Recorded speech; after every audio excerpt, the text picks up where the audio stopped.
Buenos días, amigos de la hora de consuelo. Tratamos de compartir con ustedes este espacio. Doña Consuelo está en un proceso de recuperación, gracias a Dios. Así que muy pronto la vamos a tener aquí. Pero ella, desde su estado en la casa, siempre supervisando, preocupada por los temas a abordar y por el desarrollo del programa, y muy siempre pendiente a todos y cada uno de sus radios, de sus televidentes. Mire, la sociedad dominicana debe estar conmovida en su más alta dimensión, tomando en consideración lo que pasó en la madrugada de ayer en Aminilla, una comunidad del municipio de Dajabón. La denuncia de ganaderos dominicanos de que cuatreros haitianos, en combinación con algunos dominicanos, estaban haciendo y deshaciendo con los ganados de esa zona fronteriza, no se tomó en la justa dimensión que significaba esa denuncia. Lo dejamos pasar y eso ha seguido sucediendo en toda la zona fronteriza. Poco a poco, los vecinos de Haití, los ciudadanos haitianos, han ido ocupando terreno que corresponde a la República Dominicana. Hay asentamientos humanos informales, se dijo miles y miles de veces. Vimos el problema de la frontera en la descubierta. Lo hemos visto en Dajabón. Quizá la frontera más tranquila es la de Jimaní, donde hay menos escándalo y medio enfrentamiento. Pero las declaraciones del canciller sobre que hay que cerrar la frontera, hay que apoyarla. No apoyo la otra parte de esas declaraciones, donde habló de que se debe tener una nueva ley para seguir regularizando ciudadanos que irregularmente han ingresado al territorio dominicano. La preocupación que debemos tener los dominicanos es que lo que pasa en Haití venga a suceder en la República Dominicana. Las bandas que controlan ese territorio, porque ahí no hay Estado, no pueden hacer de República Dominicana ni su espacio de refugio, ni su espacio para realizar las mismas acciones criminales que han hecho en su territorio. Los dominicanos no podemos permitir que República Dominicana termine en ser otro Haití, otro Estado fallido. Se impone el peso de la ley, la fortaleza de las instituciones represivas del Estado para preservar el territorio. Eje fundamental de la existencia del Estado. Cuando un gobierno no controla el territorio, el Estado ha fracasado.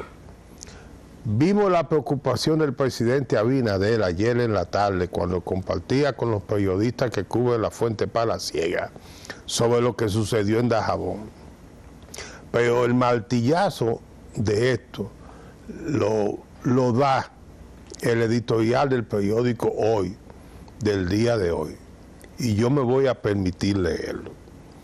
Lo tituló el director el editorialista del periódico Hoy: asesinato múltiple a unos pasos de la sombría frontera.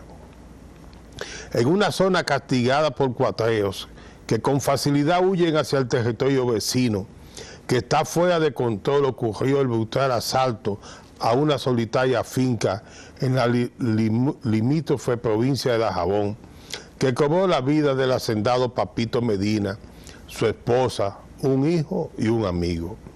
Reproducción de un hecho similar reciente en el mismo entorno y al que también cubrió la impunidad por la alarmante capacidad de sobrepasar los límites geográficos en ambas direcciones que recientemente exhibe una criminalidad sin contención. Concentrando sus recursos en el lugar, la policía dominicana se moviliza hacia el esclarecimiento del asesinato múltiple que ha conmocionado a la sociedad, en cuyo nombre debe persistirse hasta lograr la identificación de sus autores y seguir sus huellas para establecer con rigor si en este momento escapan a los alcances de las autoridades nacionales. Impartir justicia, llegando hasta las últimas consecuencias, dependerá entonces del concurso que pudiera prestar un gobierno que hace tiempo confiesa incapacidad para aplicar la ley, dejando vidas y bienes de Haití a merced de bandas armadas. La condición fallida de su estado vecino pasa de ser una diaria amenaza a concentrarse en hechos extremos, deleznables, sangrientos y presagiosos de nuevas agresiones a República Dominicana. La nación más expuesta a la cercanía anárquica contra lo que ha debido aplicarse los principios, mecanismos de solidaridad internacional, oídos sordos a reclamos perentorios y una irritante demora en actuar la petición de la ONU. Señores, esa es una familia devastada, es una ciudad devastada y debe ser un pueblo devastado. Este es un reto para el Estado Dominicano. Si seguimos permitiendo que esta banda que comenzaron viniendo y llevándose las reses, los puercos, asaltando, llevándose conuco, usándolo, lo que comenzó robando productos, hoy nos están robando la vida. Ojalá las autoridades dominicanas hagan todo lo que se tiene que hacer para que estos delincuentes sean detenidos y juzgados en la República Dominicana. Tienen que saber que en Haití no hay autoridad, no la hay. Por lo tanto, hay que controlar esa frontera. Esa es la única forma de que podamos sobrevivir a un vecino que está en un estado fallido. Los habitantes de los estados fallidos tratan siempre de reproducir sus acciones a los territorios en que van emigrando. República Dominicana no lo puede permitir. Masacres como las que sucedieron en Dajabón no se pueden repetir. Solamente si hay sanciones podemos ahuyentar en parte a una comunidad que se ha criado y convive y vive bajo la violencia como única forma de sobrevivencia. La República Dominicana en gran medida vive dentro del marco de la paz y de la convivencia.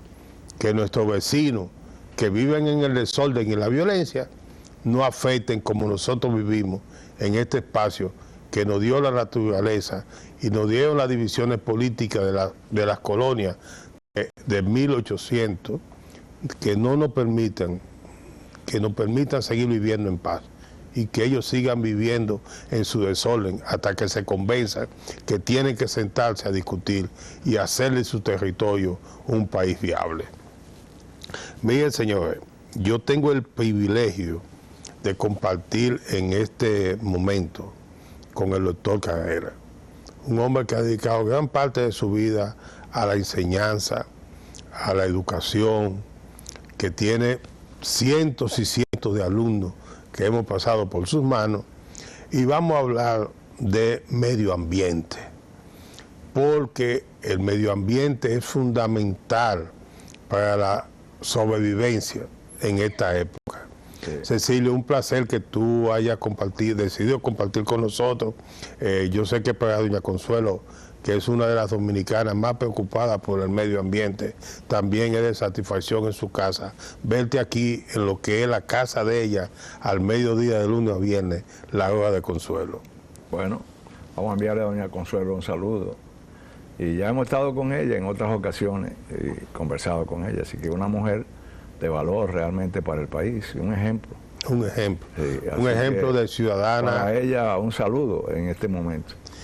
Y bueno, su pronta recuperación. Y pronta recuperación. Consuelo para mí es un ejemplo de ciudadana, sí, de dominicana, defendiendo la nacionalidad y extremadamente preocupada por el medio ambiente, claro, claro, con visiones políticas muy claras en cada uno de los momentos que le ha tocado vivir, y quienes podemos compartir con ella tenemos cada día que sentirnos más orgullosos de haber tenido este privilegio, sí, de tenerla con nosotros. Decirle, mira, nosotros tenemos una gran preocupación por lo que está sucediendo en Asua, okay, con las barcazas. Con las barcazas. Nosotros tenemos un video de lo que ha estado pasando, sí, pero previo a colocárselo a los amigos televidentes, nos gustaría ver cuál es tu visión de este tipo de instalaciones. Sí. Si son posibles, porque tenemos barcazas en la ría Osama y sí, tenemos esta. Si nos pudiera explicar cuál es el criterio más para preservar más el medio ambiente en la que se puedan manejar estas instalaciones. Bueno, muy bien. Fíjate, antes de entrar en esa materia, quiero referirme también, como dominicano, que también me duele mucho que haya una familia haya padecido en esas condiciones en la frontera, y enviarle a todos sus parientes mis condolencias, y como dominicanos preocuparnos un poco más sobre esa relación país y país, ¿no? Haití y República Dominicana. Siempre he dicho que nuestro país comienza en la frontera y que allá tenemos que poner los mayores esfuerzos para controlar la migración y ese tipo de delitos que no es necesario que ocurra, porque si vienen de allá hasta aquí, hay forma de controlar eso. Así que nuestras autoridades le pedimos a través de tu programa que pongan lo necesario para que tengamos una frontera segura, siempre amigos de nuestro hermano pueblo de Haití, pero con seguridad nosotros, para nuestra gente. Así mismo. Bien, entrando en materia, recuerdo cuando yo era subsecretario de Estado de Costero Marino, me llegó a mi despacho una solicitud que se estaba haciendo para la instalación de esa barcaza en Puerto Viejo, Asua, en la bahía de Puerto Viejo, en esa zona. Playa Los Negros. Pero se hizo sí más hacia la playa Los Negros, que por ahí hay varias playitas en la zona. Y como tú sabes que la bahía de Puerto Viejo tiene varios callos, varios callitos. El callo La Prima, el callo, bueno, etcétera, es una serie de callos.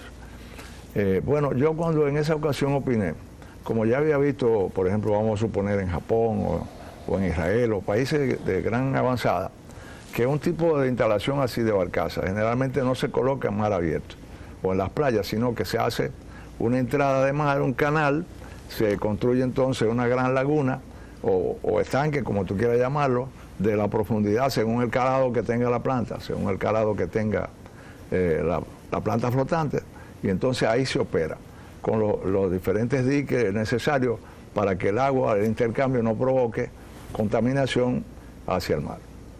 Entonces, eso fue mi opinión en ese entonces. Pero luego, llegado el gobierno del PLD, y ya nosotros salimos del gobierno, pues se hizo como los empresarios entendían que era mejor, que era más barato, porque con traerla hacia la tierra, en la misma costa, una o dos barcazas, hacer el área correspondiente, pues cuesta, eso tiene un costo.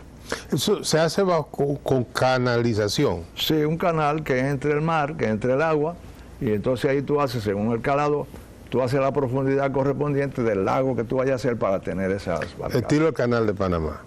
Bueno, pero no es tan grande. No tan grande, pero pequeño. Una cosa, porque son barcazas que no son de gran calado, ni mucho menos, sino que son pequeñas. Cuando usted recomendó eso... Eso fue en el año 2003, por ahí. Pero cuando usted recomendó eso, ¿por qué lo hacía?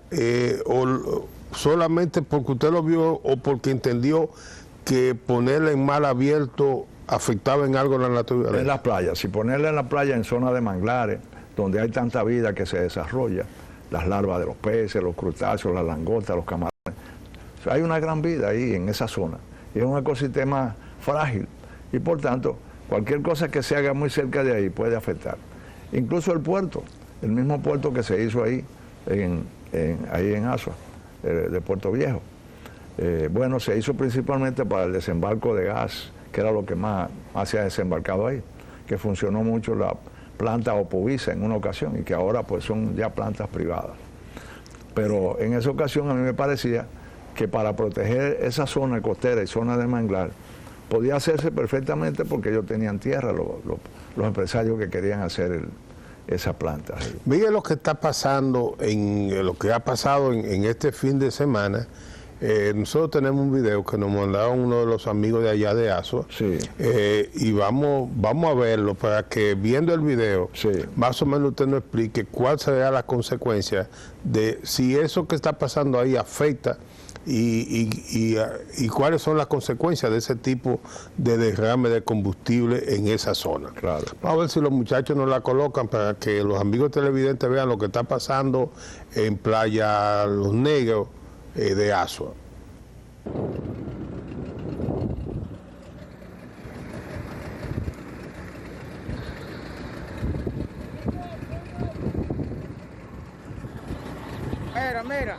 Mira cómo es esto, mira. La playa invadida. Mira, gasoil, tirándole vaina. Está tomando un bote, tirándole para evitar sucio en el gasoil, una vaina, el químico que están botando aquí, mira. Mira eso, mira qué abuso, mira. Mira eso, mira. Mira eso, mira. El diablo nos va a llevar a nosotros.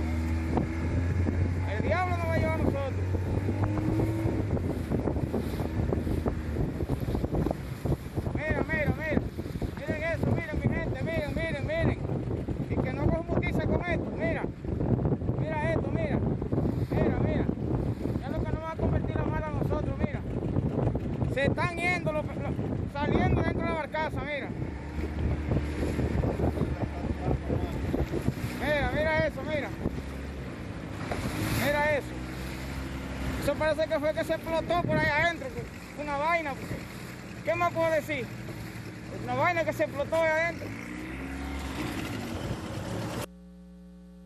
Ese es el video. Sí, lo hemos visto. Cuando usted mira eso y le decimos, ¿qué usted diagnostica que puede pasar en esa zona? Bueno, tú sabes que lo más probable es que pronto las corrientes se llevarán, pero mientras tanto van afectando a la vida en la zona. Los pescadores por eso protestan, porque ellos suelen pescar sardinas y carnadas en las orillas para pescar, pero porque allí se desarrolla la vida, como tú ves, la vida marina. Y entonces, todo eso es propiedad del Estado, es decir, propiedad pública. Tú no puedes de manera privada tener una instalación que va a contaminar la área pública. ¿Quiénes se perjudican? La vida animal y la vida vegetal en esa zona. Los arrecifes, ¿hasta qué grado se puede ser también, porque eso va a llegar a los arrecifes que están un poquito más adelante. Y a los cayos, que hay que también mucha vida, a las praderas de talasia, que son las hierbas marinas que se alimentan en una gran cantidad de organismos de ellas, y que también sirve de ecosistema donde viven, de abrigo. Y como tú viste que pasó aquella famosa vez, cuando hay derrame de combustible siempre la vida se afecta, la vida marina. Aquel famoso derrame en Alaska cuando pasó. ¿Qué tiempo más o menos dura para la recuperación? No, eso va a durar posiblemente 2 o 3 semanas y se va a ir, pero por esa razón muchas veces pensamos que el desastre es pasajero, pero eso no sabemos cuántas veces puede pasar al año. Ni el tiempo que pase en mala fuera y que pueda afectar. Exactamente. Por eso hay que prevenir un poco. Y yo pienso que ese sistema de tener controlado el espacio donde se mueven esas barcazas y tener todas las reglas necesarias, el protocolo para el manejo, de cómo se van a manejar los combustibles, los residuos, el aceite, todo eso.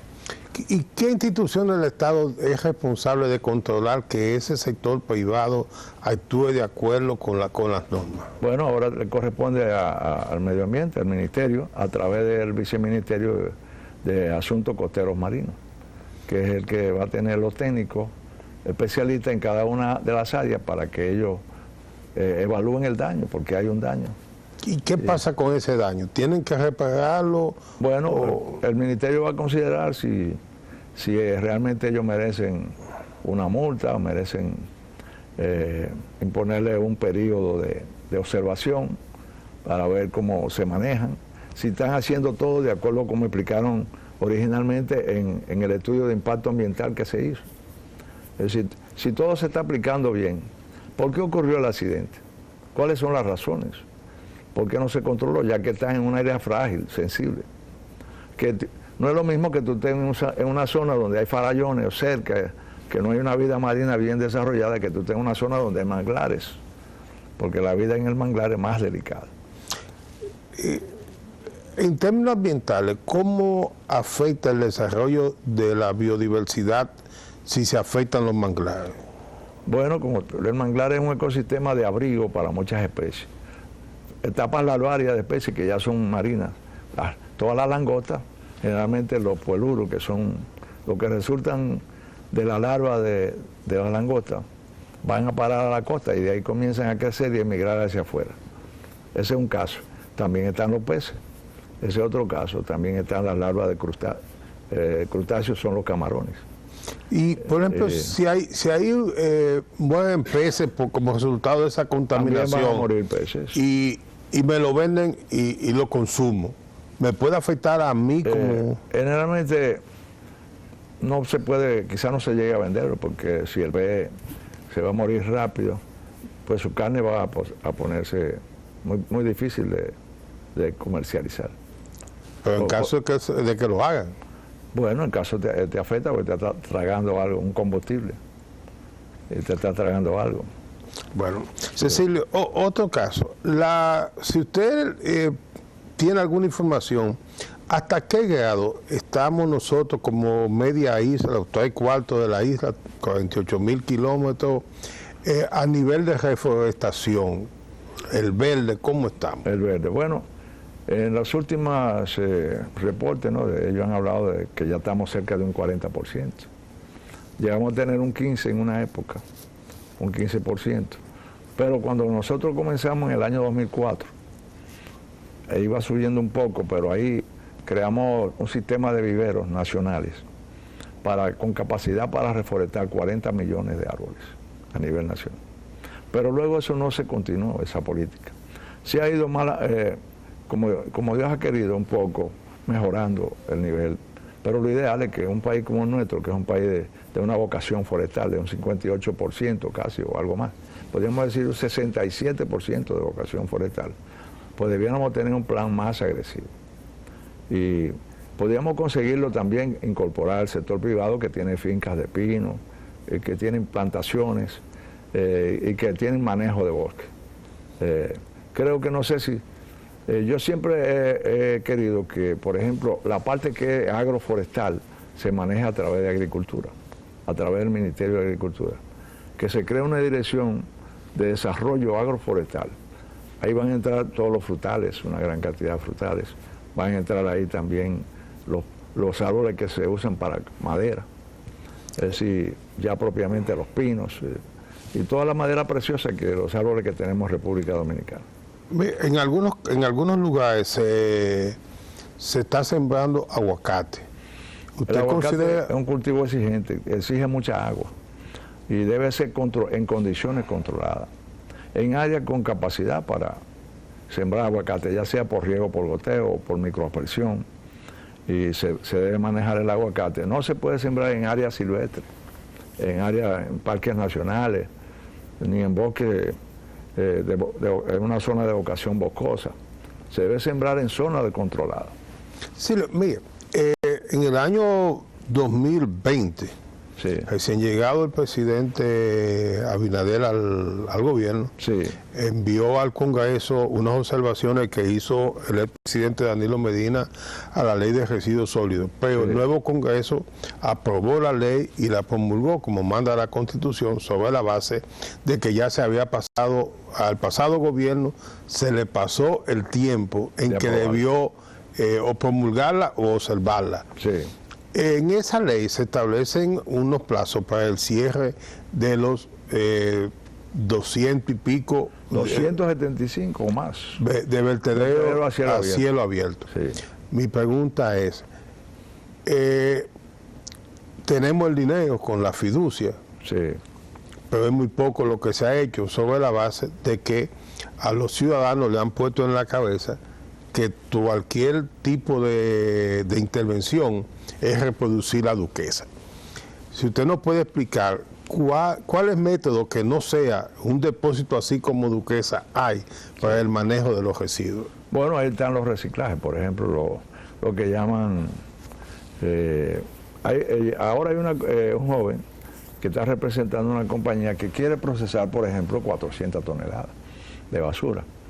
Ellos, para reciclar los materiales que sean de origen orgánico, sacar con ellos fertilizantes, otros materiales que se reciclen completamente, como el vidrio, el papel cuando tiene condiciones para reciclarse y para poder sacar de él, también es un material reciclable. Los cartones también son reciclables. Es decir, que todo lo que es hierro, metálico, etcétera, también. Hay una serie de productos que se pueden a través de los rellenos sanitarios. Entonces los rellenos sanitarios se construyen, siempre se le pone una capa impermeable para evitar la lisiviación, y entonces ahí se deposita solamente aquellos materiales que no son reciclables. Que puede ser que la basura dominicana no tenga tanto material no reciclable.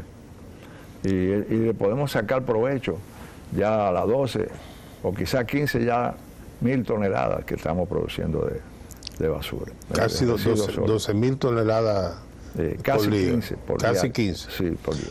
Pero si a usted le dijera, ¿qué hacemos frente a una situación de presión social que se ejerce frente al Ministerio de Medio Ambiente para que no se aprueben las plantas de aprovechamiento, tal como señala de coprocesamiento y aprovechamiento de los residuos, como manda la ley? ¿Quién le hace presión? Bueno, mire, cada vez que aquí se habla de un proyecto, aparecen inclusive personas industriales que tienen su vivienda de veraneo en Miami, pero que a pocos metros de su casa tienen las plantas de coprocesamiento. Allá no protestan, pero aquí sí. Bueno, eso es parte de la... Y lo otro es muchos ciudadanos que entienden que cerca de su comunidad no quieren un Duquesa. Bueno, es falta de educación, porque si hay un plan, pero además el gobierno tiene autoridad para declarar una zona de utilidad pública, y si hay que llevar a los tribunales a los que se oponen, se llevan, porque primero está la utilidad pública, es decir, el bienestar de toda la gente. No puede ser que fulano de tal, que es rico y paga propaganda para que los periodistas se opongan, la prensa, porque también la prensa juega un papel en eso. Entonces hay que tener una prensa consciente de qué es una necesidad nacional y qué es lo que no es una necesidad. Y crear conciencia a través de la prensa, de las escuelas, porque tampoco tú no has visto que educación tiene un plan para que en las escuelas se enseñe la importancia del manejo de los residuos sólidos. No, no lo hay. No lo hay. Y no hay una convivencia entre los ayuntamientos. Por ejemplo, tú que eres, por ejemplo, de la mancomunidad del Gran Santo Domingo, pero a ti te da brega, por ejemplo, reunir política de Santo Domingo Norte, Oeste y Santo Domingo Oeste. Muy difícil. Se hace muy difícil el entendimiento. Pero si Santo Domingo Oeste, Norte y Este se reunieran y pusieran un plan conjunto, puede ser que mucha basura no llegara al río Sama, a la desembocadura, porque ya Santo Domingo Norte la controlaría desde allá, desde que viene por el río Isabela, desde que viene por... ya ellos controlarían eso. El ayuntamiento de Monteplata no está relacionado con... Sí, porque Sama comienza porque el río Yabacao y el Sabita y todo lo demás terminan en los Tres Brazos y eso termina aquí en la capital. ¿Entiendes? Entonces hace falta un trabajo mancomunado en todo el país y educativo para que podamos lograr que se cree conciencia de la importancia, porque además el manejo de los residuos sólidos es una riqueza. Eso es dinero que se pierde. Y estamos botando el dinero porque somos multimillonarios. Lo que yo espero que en algún momento el Ministerio de Medio Ambiente asuma una actitud, y claro, los inversionistas, los municipios, la escuela, claro, como usted señala, que entre todos tratemos de ayudar para que en el menor tiempo posible podamos manejar lo mejor posible esa 14.000, 15.000 toneladas diarias. Diarias de residuos sólidos. Pues yo también he querido por ejemplo, que en el Ministerio de Medio Ambiente se cree por decreto lo que se llama el Consejo Nacional de Medio Ambiente y Recursos Naturales, con sus siglas CONAMARENA. El CONAMARENA, Orlando trató de crearlo, pero quizás no le dio la formalidad, porque la formalidad debe venir desde la presidencia. Claro. Porque ningún ministro puede hacer que todos los ministros vengan a reunirse con él. Eso lo hace el presidente a través de un decreto. Entonces, yo en lo personal hice una propuesta y se la hice llegar a Orlando, y después se la he hecho llegar también a Miguel. Para eso, de cómo debería ser y cuál es el reglamento a través del cual debe funcionar. ¿Por qué? Porque a través de esa reunión del Consejo se crea la Estrategia Nacional de Medio Ambiente, porque también se pide ahí la Estrategia Nacional de Protección de la Biodiversidad Dominicana. Solamente para la estrategia, porque está bien, el ministerio puede hacer esto él solo, pero con ese conglomerado se crea la Estrategia Nacional. Mire, recientemente, bueno, por mucho tiempo, hace casi un año o más, las empresas que limpian los pozos sépticos, que recogen las aguas servidas, lo que antes se llamaba aguas negras, que aguas residuales. Aguas son residuales o aguas servidas, depositan esas aguas en Duquesa. La tuvieron depositando hasta hace unas cuantas, claro, 3, 4 semanas. No debería ser. Porque sin tratamiento terminan en el Isabela. Pero no, tampoco. Eso debería haber un proceso mediante el cual ellos pudieran llevar esa agua a lo que se hizo ahí en la Jacobo. En la Jacobo. Buscaron, si no se ha terminado el proceso, buscar la manera de que se terminen para que todas esas aguas residuales se viertan ahí. Bueno, en la Sursa hay una pequeña planta. En la Sursa. Y los moradores de la Sursa se oponen a que los camiones vayan hasta la planta de la Sursa. Entonces lo que el gobierno tiene que dar una resolución al respecto, porque tú no puedes, un bienestar público tiene que estar por encima del bienestar individual de cada persona. Mira, recientemente oí a unos técnicos extranjeros diciendo que el mejor espacio para la instalación de plantas de tratamiento y en virtud de estudios que, tal como usted señala, ya nosotros con el cambio de la economía hemos cambiado también la cantidad de residuos y la calidad. La calidad. Y ahora, bueno, antes era 60, 40, ahora está invertido, ahora dicen 65, 35, 65, 70 aprovechable, aprovechar el otro es orgánico. Dicen el orgánico es 60. Y que dicen entonces ellos que es probable que lo mejor es ocupar esas plantas en zonas que ya tengan el pasivo ambiental por haber sido cavernas, donde se han explotado minas. ¿Qué opinión le merece? No, yo creo que ese hecho, incluso donde se hayan explotado minas, lo que hay que es reconstruir el área, reconstruirla y sembrarla. El mismo Duquesa, que tiene, creo que son 162 hectáreas. 162.